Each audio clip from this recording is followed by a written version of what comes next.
What's going on, everyone? So today in front of me, I finally have my ETS T4 twin scroll turbo kit, and I literally just got this thing about a couple days ago. So I of course wanted to make a video to show everyone exactly what's going to be ran on the car. Some people don't like to share their records. Some people don't like to, say, oh, well, I got this certain turbo or I got this certain wastegates. But the thing is I feel like, people are already making the records. People are making more power than other people, and they'll get there eventually. But I'm just going to start right into explaining everything. So the whole kit, first things first, the price. Everyone's going to ask me, well, how much did this kit cost? And it might not look like a lot on the table, it's just a couple metal parts, that's what people say. But the thing is, it's like, if we actually look into it, the whole kit was $5,885. And if you go to ETS's website, you might see it for $6,500. But knowing that I have a third-party vendor called Next Gen Tuning right down the road, they were able to get me this kit out the door with shipping and handling and taxes added, $5,885. So Next Gen Tuning, I highly recommend them. It's a very good shop to go through, especially for all your car part needs. And even they deal with out-of-state people. So, but the other thing is getting back more into the turbo kit itself. So, the fact that I got it for this amount, I think it's well worth it. So this is a true full install kit that it can be. If you have your old turbo system on the Evo, you can literally remove it and you will have everything in front of you to have a seamless install. So first things first, getting into the whole turbo kit. So this was actually the same kit that was ran on the 3DX Evo.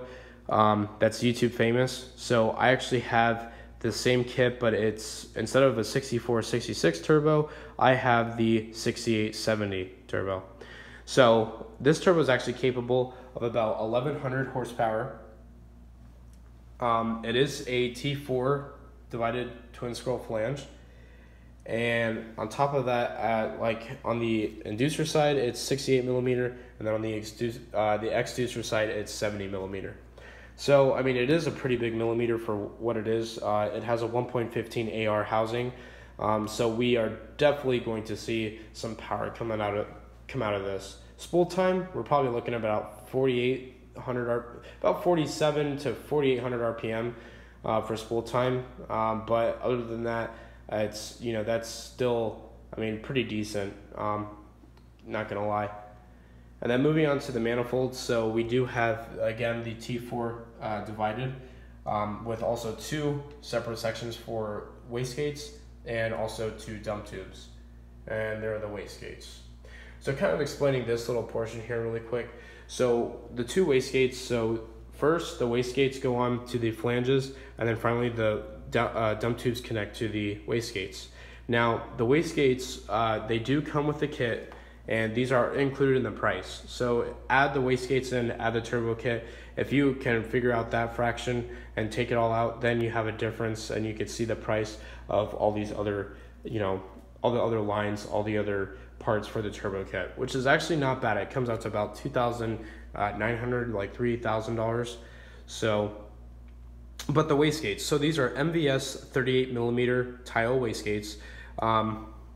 And they do come, they're the exact same, they're identical.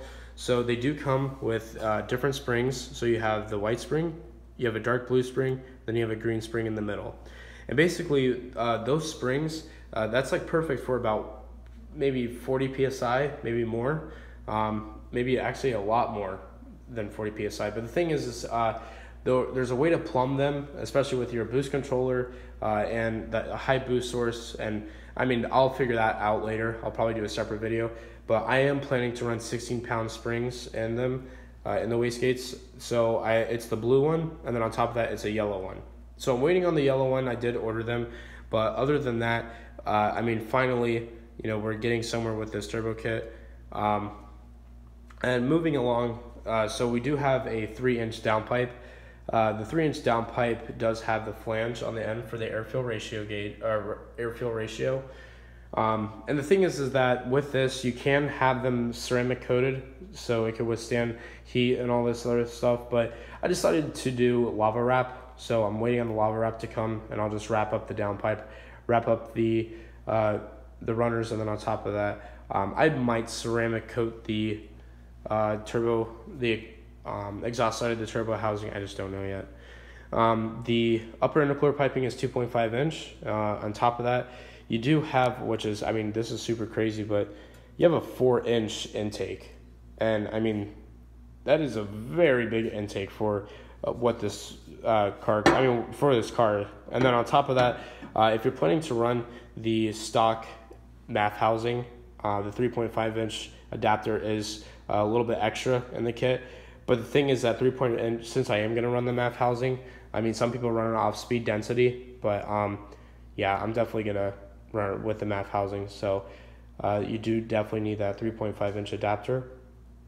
Last but not least, you do have a heat shield for your air intake. So to keep, of course, heat away from the intake, especially when it's trying to feed as much cool air to the turbo. You do have your 2 pipes here that connect to your lower intercooler piping. And then on top of that, this is a recirculating system with the air intake. You can see the flange there. So that was another question. A lot of people were curious, well, are you going to run atmospheric, or are you going to run the recirculating blow-off valve? And that's where I was like, you know what, recirculating blow-off valve is definitely the way to go, because it is, a recirculating system. So and sometimes if you have, a lot of PSI, a lot of boost, atmospheric could get a little touchy, especially at certain points. So that's where I was like, you know what, let's just be safe and run it back to recirculating. And then last but not least with this kit, so you do have all your couplers, which are all nicely wrapped. You do have your tie downs, and then on top of that, you do have the V-band to connect the downpipe to the exhaust side of the turbo. You do have your water lines, and then you also do have your oil feed line. So there are, I mean, like I said, this is a full install, but I mean, the way that it's designed, seeing how everything is nicely welded, I mean, ETS did a beautiful job in doing this turbo kit. So hopefully I don't think there'll be any issues with fitment, but definitely stay tuned, because this turbo should be on the car within the next month or two. So just waiting on the engine to get back from MazWorks. But other than that, if you have any questions at all about this turbo kit, please don't hesitate to leave a comment, and I'll definitely try and get back to you as soon as possible. So stay tuned.